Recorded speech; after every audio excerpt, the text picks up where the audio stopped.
What's up, everybody? Welcome to Theology in the Dirt. At Theology in the Dirt, our aim is to practice our theology in the public square of our homes, our city, and our world. Guess what? This week, there's lots of stuff happening. So, Chris and I aren't going to have a fresh episode for you, but what we do want to do is have a rerun for you. And so what we're going to do this week, because one of our favorite community partners, Haven Health, is entering into the time where they do the baby bottle boomerang. And the baby bottle boomerang is an amazing fundraising opportunity for this incredible partner. And so if you're a member of a local church, chances are you're going to get a chance to participate in that. But we want to provide you with our interview that we did with Jennifer Norton, who's executive director at Haven Health. And so we hope you guys will listen. We hope you'll take it to heart. Find an opportunity to participate with these incredible partners who are doing kingdom work right here in Rome, Floyd County, Northwest Georgia, and the state of Georgia. We hope you guys have a fantastic day. Please listen and always give us a 5-star rating, comment, send us your thoughts. Anything you'd like to talk about, theologyinthedirt@gmail.com. And don't forget to check out restorationrome.org. Y'all have a great day. See you next time. Out.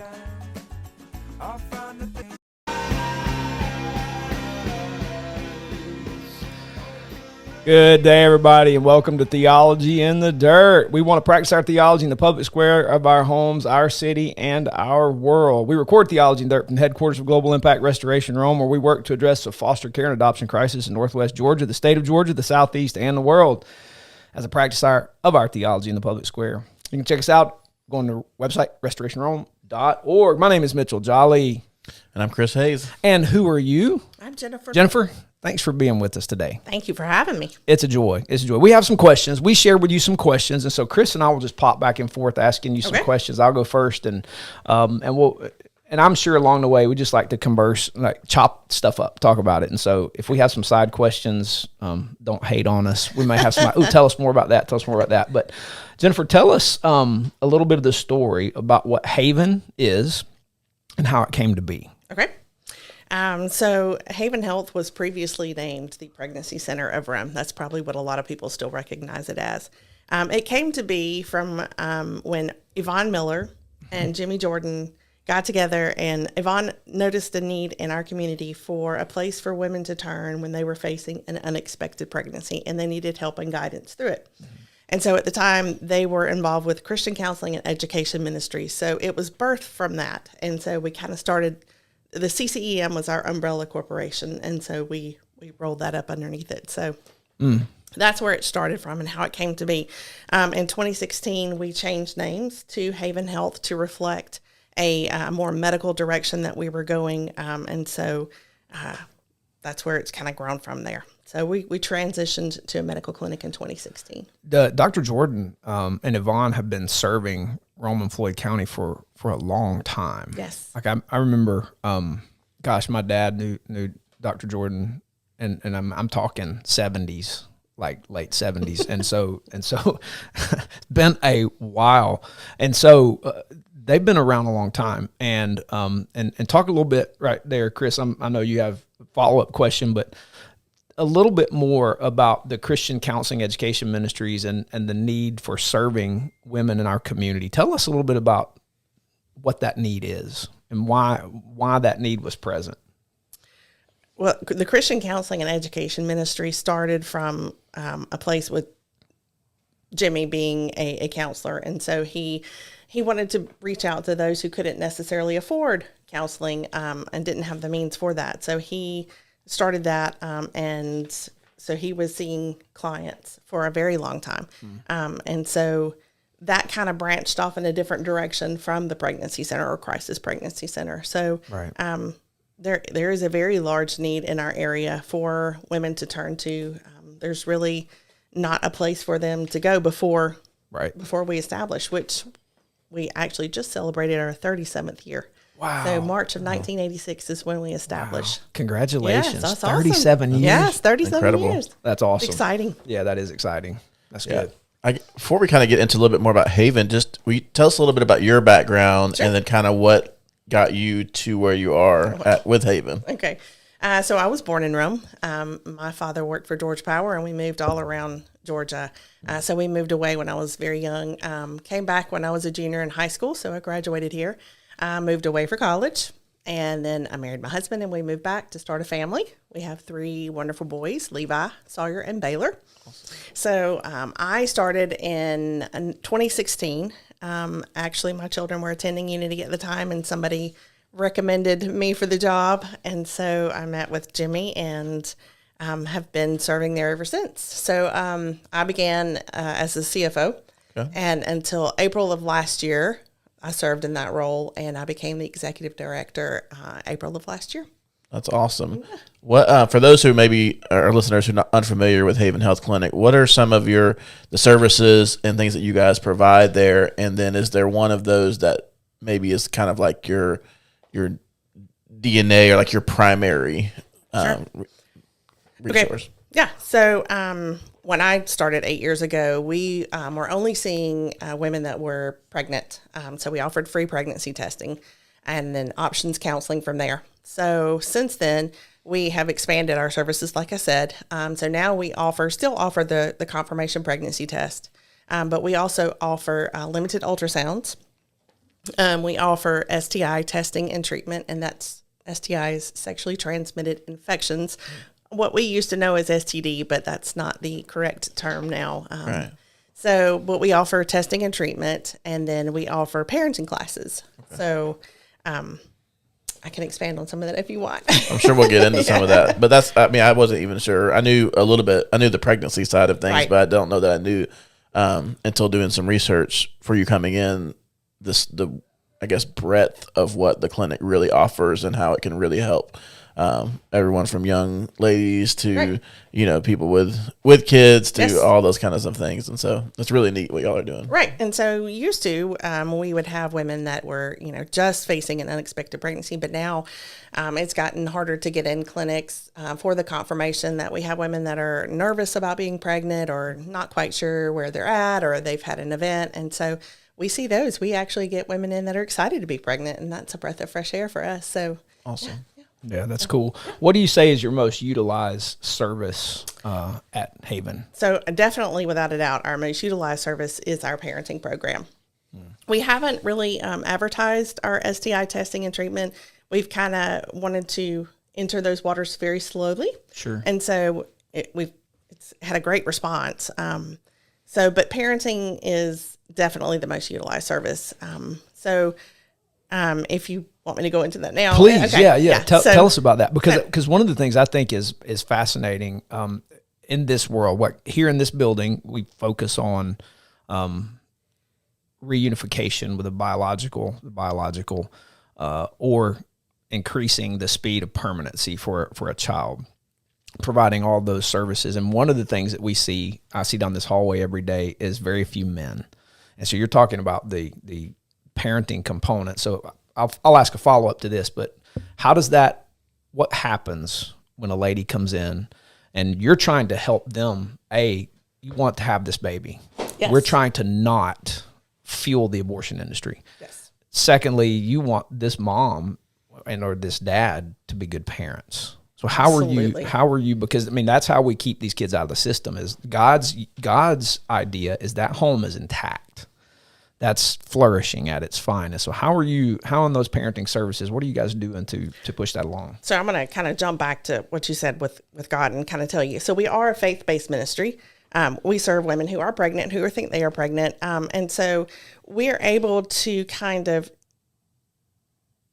use God to help her along wherever she is. So, so the parenting portion, so she's come in and she's not sure if she's going to carry, she's considering abortion. And so we've gone through all those steps. And so, a lot of people are concerned with, we just leave it there. We drop it there and expect her to handle that on her own. But the parenting program offers a platform for her to take lessons. So if she's never been pregnant before, then she can learn all about the development of her baby and learn about how her body's changing. And so she can take classes along each, milestone in the pregnancy. Right. We have it's a very large curriculum. It's called Earn While You Learn. And so that really puts the responsibility back to her and or the father. And so she's able to learn about bonding with her baby, right, breastfeeding, nutrition throughout pregnancy, She can even take life skill classes like how to budget, any of those things. Like we have a career-based curriculum, and so that she can learn how to prepare for a job interview. So they're very logical classes that she needs that she probably hasn't been exposed to. Right. So the basis of the program is DVD based. And so she comes in and watches a lesson over that, and she's able to earn what's called baby bucks. And so with those baby bucks, she's able to go into our baby boutique and shop for items that have been donated. And so it's like clothing, maternity clothes, formula, diapers, wipes.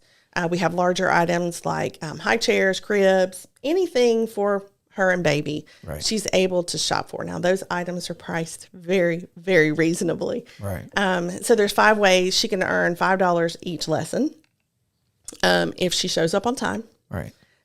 if she completes her lesson, if she brings in her homework from the previous week, Right. if she brings a support person, and then if she has attended church, she brings us a church bulletin. So we're encouraging that walk Sure. as she's going through this. And Absolutely. so it's a great curriculum that has been very, very popular. Absolutely. Chris, before you go on to that next one, I just had a follow-up to that. So so a young lady, how does she find you? Because she's maybe in a crisis moment, struggling. How does she know where you are? So we have social media, of course, which most women are on. Right. Right. It's a great place to start. We have a website. Word of mouth is huge. Usually a friend has heard of it, or somebody that she knows has heard about our resources. And so we have different places in the community that also refer to us. Right. So I wonder what the rate of success would be with a personal reference and a personal person bringing and connecting them and helping them in the process versus them seeking it out on. That's totally just came at the top of my mind because I've been looking at some stats recently with the Advent Health Community Survey we're participating with, and so I got statistics on the brain right now, and I wonder the personal connection, someone helping this young lady along the way, say, let me take you somewhere we can get some help versus her seeking it out on her own. I would imagine it would be similar, but I would also imagine it might be higher if someone personally is engaged with them in a church setting. Yeah, absolutely. And so one of the ways that we help encourage that is if somebody refers a patient that is involved with our parenting program, then she gets money, referral money. So that encourages that. Yeah. And we work with several churches that if the patient gives us permission to share her information and she's wanting a church to walk with her through this process, then I have several pastors that I reach out to and say, hey, I've got somebody that's interested. Can you help? And That's awesome. Yeah, so we're plugged in that way. I love it. It's good. Yeah, so, theology in the dirt. And sorry, we're making you kind of twist back and forth here. This is an office, not a studio. That's true. We're working on that. We're working on that. That's right.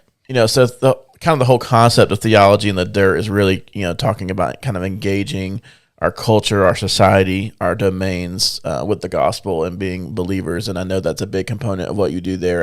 At Three Rivers, we use the phrase collision with culture, and I imagine you probably do that daily. So as a believer, as a Jesus follower, how do you kind of navigate that between, because, the healthcare world is not just overly filled with Jesus loving, Christians all the time. And so how do you personally balance that? And then as a ministry, but also a healthcare provider, how does those work together? So we believe that God is everywhere. We just have to allow him to be there. Since we are a faith-based organization, we intentionally ask him to be present every day, to come into the clinic and to work through us. We gather for prayer every morning. And so we start our day with prayer, and we pray for the women that are coming in. We pray for our volunteers. We pray for our staff. We pray for our donors. Each week we take one of those segments, and we specifically pray for each one of those specifically by name. So that really kind of sets the focus for us. We let our patients know up front that we're faith-based and that everything we do stems from a biblical perspective. We're very honest with them. If she's willing, we will pray with her. We will offer the gospel to her and hopefully lead her to Christ. That's one of our objectives, is we're hopefully saving 2 lives. Right. So that's kind of where we we function from. We wonder why we have so much strife in schools and society, but we've taken God out of those places. So it's kind of, we don't do that. We function from a place where we ask him to be, and to be present. So I love that. I think that's so important. Both of us, Mitch and I, are both married to ladies who are in the education world and hear stories all the time of that. And even just in the basis of our society and our culture, he's missing and just flat out rejected and pushed away. So I love that you guys implement that. That kind of leads into kind of a more, I don't know if a difficult question is the right thing, but obviously, speaking of our culture, our society right now, one of the biggest hot button topics is this debate between, pro-life and pro-choice, which I hate to even call it that. We talked in a previous episodes about how media shapes the narrative. And even in that argument, just saying the words pro-choice as opposed to pro-death, which is probably what it should be. And we are not shy about our beliefs on that. And we know that you shared that. So absolutely, that's a long way of kind of circling around to how do you, in your work, navigate that process? Because I'm sure not everyone that walks in there is just is absolutely pro-choice or pro-life, and just believes in that. So how do you navigate that from both a Christian standpoint, but also the healthcare clinic that you provide? Yes, it is definitely a hot button item. What happened last year with Roe versus Wade being overturned, and almost immediately Georgia making it illegal to have an abortion after 6 weeks or a fetal heartbeat present. You would think that a pregnancy resource center like us would have to close up our doors, and we would no longer be needed. But however, that's the furthest thing from the truth. Okay. When I started 8 years ago, we might have seen 3 women per week. And now we're seeing 3 to 5 women before noon each day. So our job has gotten much more complex with the timing of things. But we used to not book appointments. All of them were walk-ins, but now we have to book appointments. So it has definitely changed the landscape of how we function on a day-to-day basis. However, we don't get involved with the politics. We're there to serve God, and whatever the law is, no matter what it is, we're still going to serve God. And so we tend to actually stay out of the politics. It really doesn't matter that we're going to still have a job to do, and we're going to do that job as he wills. Women haven't stopped seeking abortion. It's just a different avenue that they have to go through. So we still have 3 bordering states that it is still legal up until 20 weeks around us. So there's Florida, South Carolina, and North Carolina. And so they're still able to use those avenues. So we're still busy. We're busier than ever. So it really, it's just made us have to change paths. Are you seeing much opposition to that from your standpoint, whether not necessarily maybe from clients, but just from whether it's on social media or people?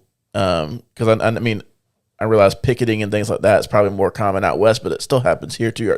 Have you experienced much of that either before or after the Roe versus Wade decision? We've seen a little bit.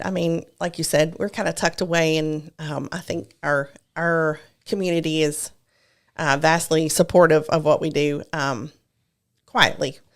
We can talk about that later, but sure. So we've had some people come and bring things and sit them on our doorsteps, thinking that we're Planned Parenthood. I think it mostly stems from a lack of education about what we do, right? More so than the actual matter at hand. So we've had some of that, but largely we're still functioning like normal, and everything's quiet. So that's what we hope to continue.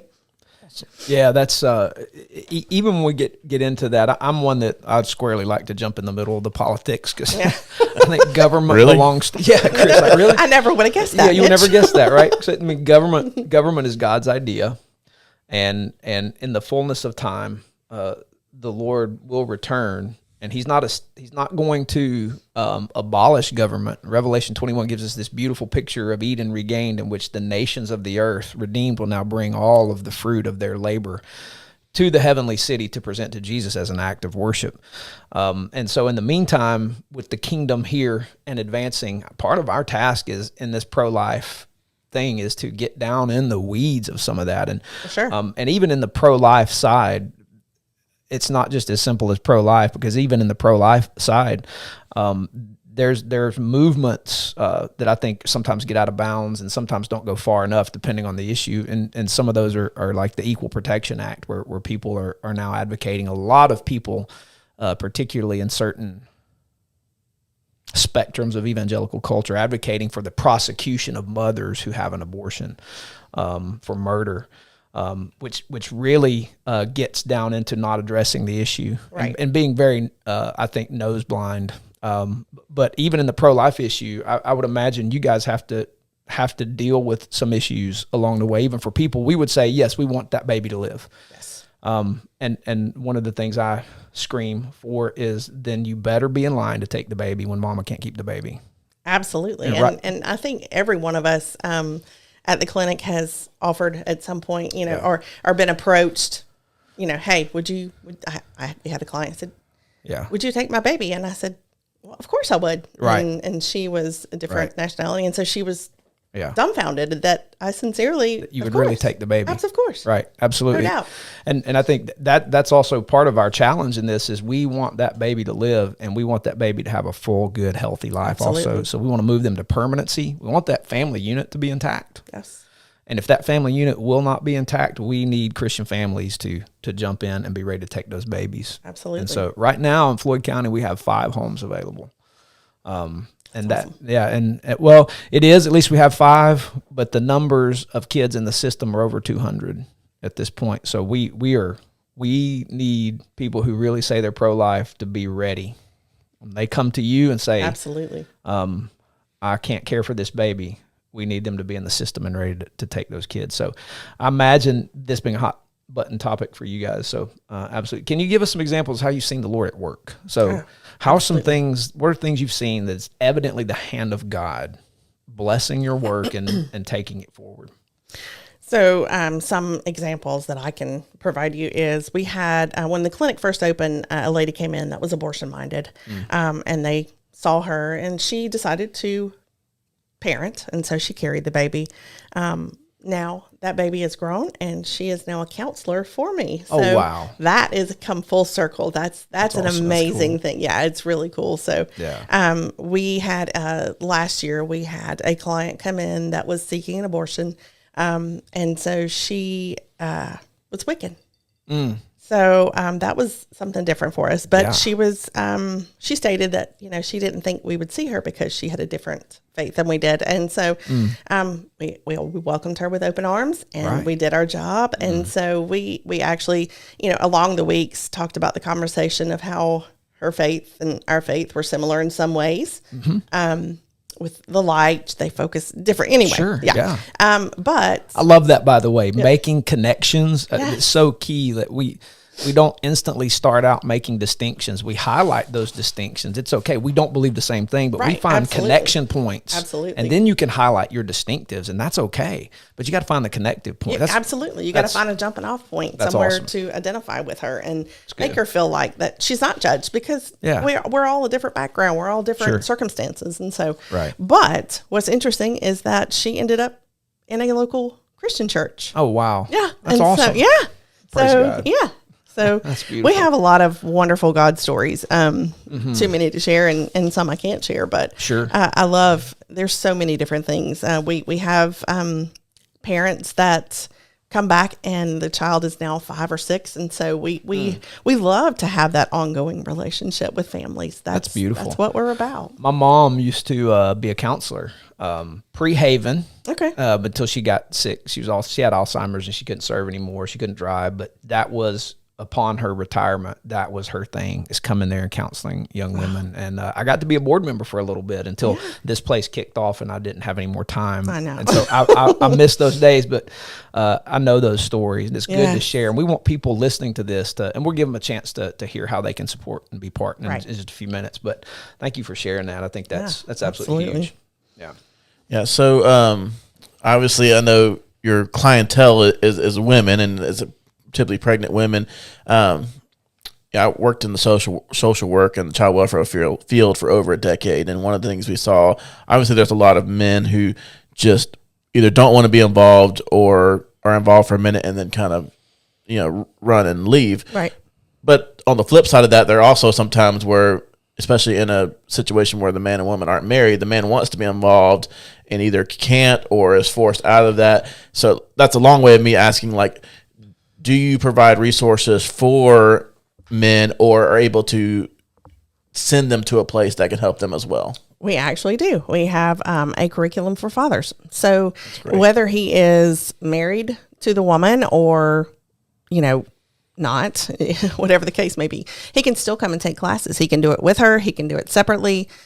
So we have a great curriculum that teaches them how to be involved, he's actually going to learn about what's going on with the woman and how she's growing. And that only educates him and helps him support her better.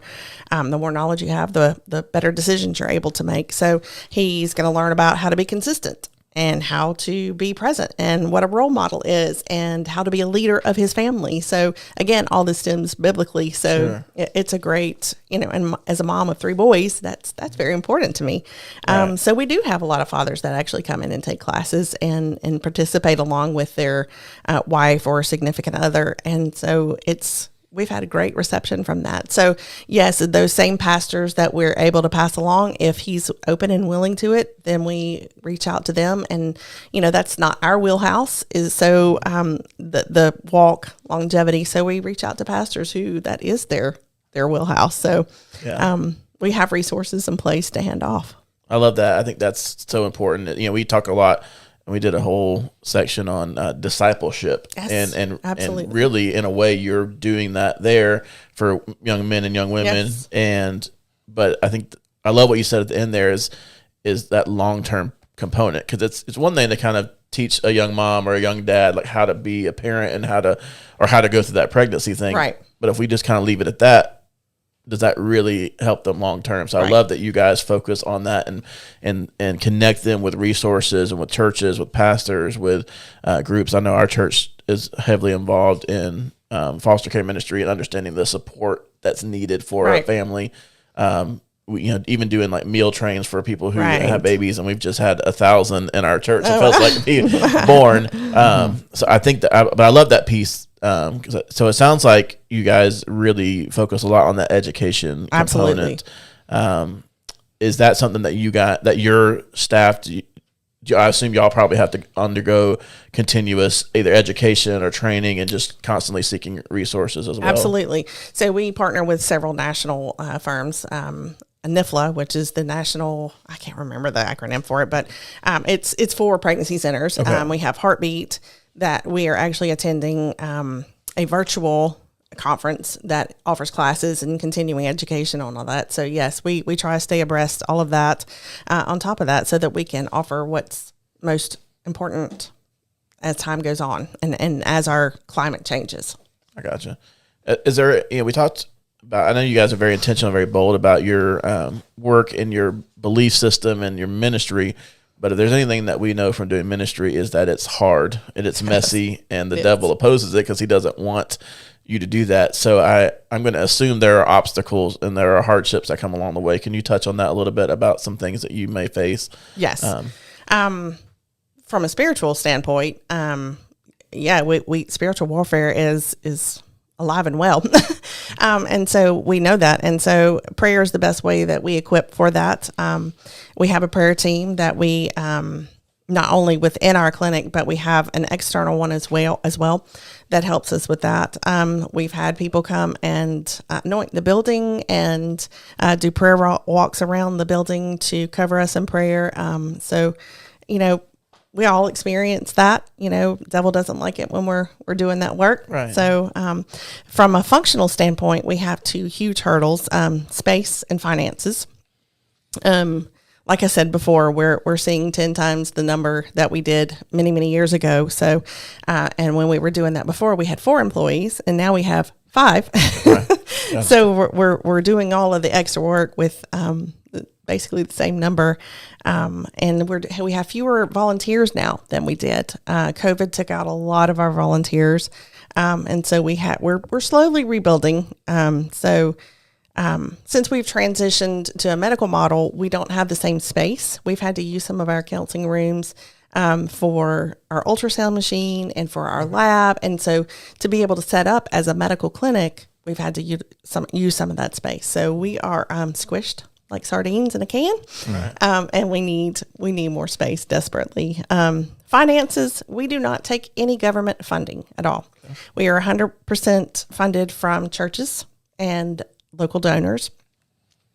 But because of the political landscape, a lot of businesses won't openly support us for fear of backlash. So that's always a struggle. So fundraising is a big part of what we do, and it takes a lot of resources. So those are two of our operational hurdles. So maybe we have a follow-up question, and I'll try not to get you in trouble with my follow-up dear. question. Thank you, Mitch. Yes, absolutely. I want to be very sensitive to that. People, businesses, churches, pastors are very sensitive to their affiliation with you guys. Yes. Like I feel emotion, like their anger, like it's just I have to be very careful. Yes. Exercise, Lord willing, some Holy Spirit self-control. So when someone comes to you that should think differently, how do you handle that in a appropriate manner? Because I struggle, I really wrestle with that. We're not talking about the nuance and the granular level of what is robustly pro-life, right? We can say, okay, we're pro-life, and we would say from womb to tomb, right? All human life, image of God, valuable, vital. And even in that, there's some things we can debate and fight healthily over. There's things right in front of us. It's really a social issue. But when it comes to like, all right, you get in this camp or get out of this camp, how do you guys handle that? And is that a source of lack of funding primarily? You just said it to a degree, but if you could estimate if everybody who should be pro-life or pro-life, what difference would it make for you guys? Oh my gosh, it would make a huge difference. Right. So we have several clinics around Georgia that we partner with, and we share resources with, like training and things like that.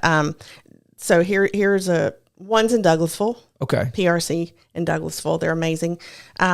When they have a walk, they raise $150,000. They have churches that are all in. I'm talking like that's the top of that's the first thing that they are giving to is their clinic. Right. At our walk, we brought in $30,000. Right. Show you a difference, and so when they have a banquet, they're bringing in $250,000. And so we're struggling to meet 50.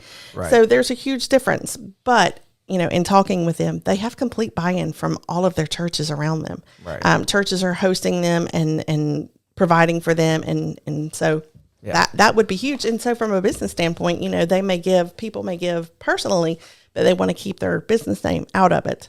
Wow. And, so how do we fight that back? We don't. We have people that we partner with, even locally, that do. Yeah. Emily Matson, who is very vocal in this pro-life. Is she a board member with you guys, or just a local partner? She is a local partner. Okay. Yeah. She is also Georgia Life Alliance. Right. And so she's working with lawmakers and pushing that train ahead. So she's kind of our hashtag Barry alumni. Exactly. Yeah, I'm a shorter guy over here. I'm alone. That's okay. My husband graduated from both. He has his undergrad from Barry and his MBA from Shorter, so we cover all bases. You do. Well done. Well done. Yeah. So. I feel like for some reason Roman Floyd County has that barrier between the faith community and the practicing absolutely in the public square of what we say we really believe. And that's been a mystery. It's a mystery for me. I have my guesses, but the fact that you can have that disparity, you got this Douglas County example versus Roman Floyd County, and it's insane. It is. But there's churches that have absolutely stepped up, spoken out loud, and man, what a difference that makes. Even just to be able to pick up the phone from, to call and say, hey, Mitch, your church is awesome. I mean, it's amazing through what y'all been able to help us with. And so, even from a non-financial perspective, just to be able to pick up the phone and seek guidance and counsel on certain things that are outside of our scope, but we still want to be able to address it. Right. So we believe in you guys. We believe in what you do. We want to support you. We want others to support you as well. And I think just to encourage you, this is a lifetime fight. It's not a sprint. This is a marathon. It's a lifetime battle. And until the Lord returns, we're not going to solve this issue. No. Probably. It's going to still be there, and more Christians need to get in the public square. So with that, what are some specific things people, if they listen to this and say, I have time or I have money. So with time and money, what could people do to help you guys? Great question. I love answering that question. So we obviously sustaining funding, and we have a building next door that we're hoping to purchase so that we can expand and offer more services and cast a bigger net. Right. So obviously giving is huge. Right. And I'm going to even go a step further and say our churches that are giving, if there's any way possible to up that giving, $100, $200, right. Those increases will make a huge difference, and you know what he can do. Right, absolutely. By doubling that. Absolutely. So for volunteers. So we offer training, obviously, so you don't have to have any special education. You don't have to have a counseling background. Everything that you will need back in the rooms with the women, we will provide. Wow. So we'll even teach you how to share the gospel. We'll teach you how to be comfortable with sharing your faith. We'll teach you the things that you need to ask, and all the things. So we'll provide that. Our shifts are 4 hours. So we have a morning shift and an afternoon shift, and we ask that you work one of those 4-hour shifts each week. If you can't make it, if you're on vacation, if you're sick, you want to go see your grandkids, we work all that out. It's very flexible. Sure. So I don't want that to be a hindrance. So staff can step in at any time to help cover that load. And we have a lot of volunteers who are very flexible. Sure. And don't mind filling in. So Dr. Morgan, who has been volunteering his services to us since 2016, is he reads our ultrasounds for us. Right. He's ready to retire again. Second retirement. Yeah, Dr. Toby Morgan, right? Yes, that's right. He's been doing this a while. He's amazing. Yeah. He is absolutely amazing. So we need somebody to come in, a doctor or a radiologist. Okay. Saying they're doctors. And that's volunteer, right? It is volunteer, yes. Okay. And they can do it remotely. Right. And it's not a heavy load, so it's, it's very easy. We just need somebody to step up in that position so that he can go back and retire again. One more time, right? That's right. So, and then we need medical and non-medical volunteers. So if there's a nurse out there or a nurse practitioner that would like to offer their services, we desperately need that. That's huge. That's awesome. It is. Chris, do you have any other thoughts? I do. So I've got kind of a logistical question for you, and I've got 2 heart questions for you. Hearts, not hard. I don't think they're hard, but heart questions. First off, and we'll put this info in the comments and in our description, but where can people find you? So what's your website, social media, and physical location? Okay. So our physical location is 311 Redmond Road. Okay. We're in between CVS on the corner of Martha Berry and Redmond Road. So we're smack dab in the middle with a bunch of dentists and orthodontists in our complex. Havenclinic.org is our client site where they can schedule appointments and stuff like that online. And then one that's kind of more geared towards donors is havenfriends.com. Gotcha.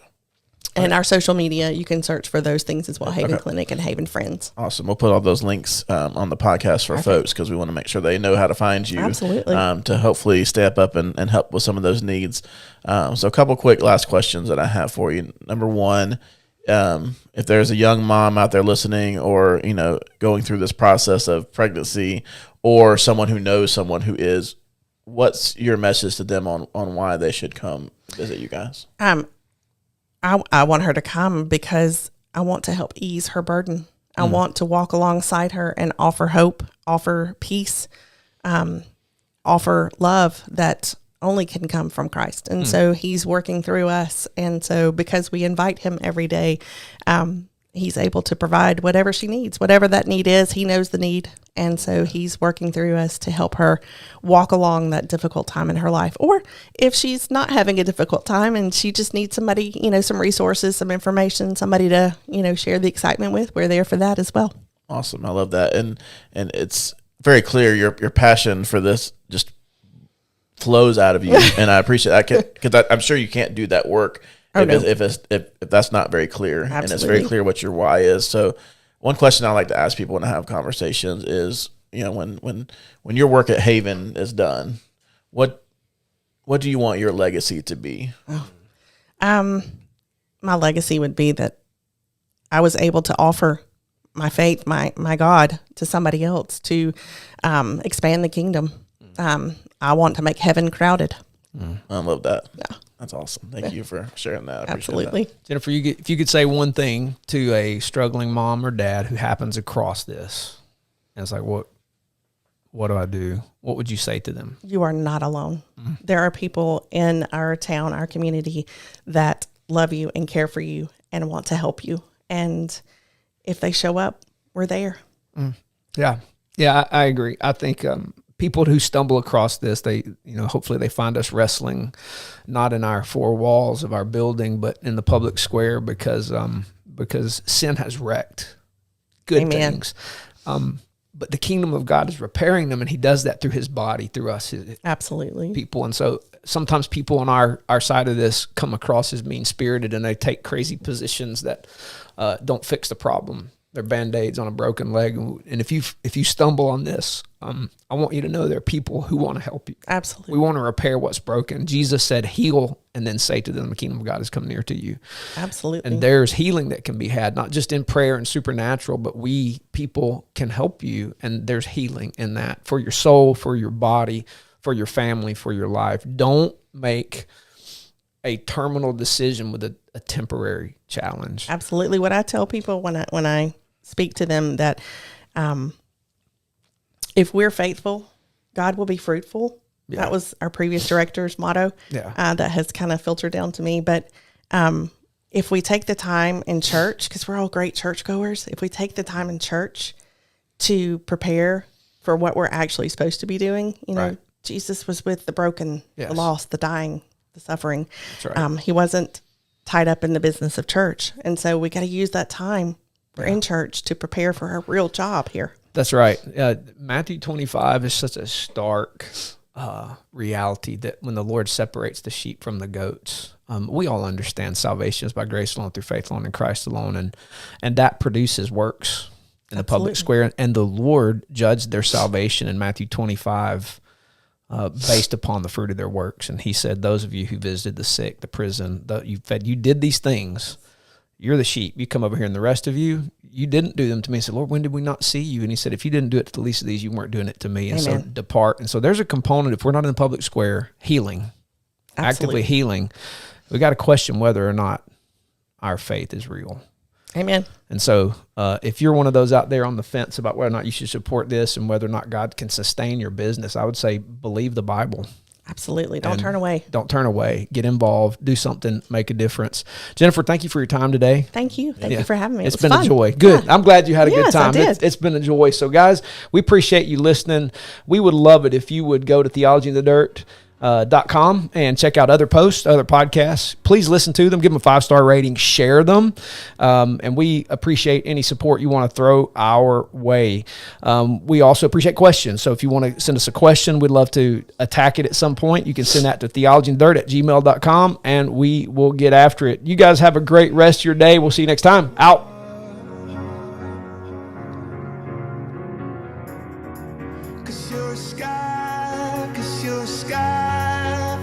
Stars,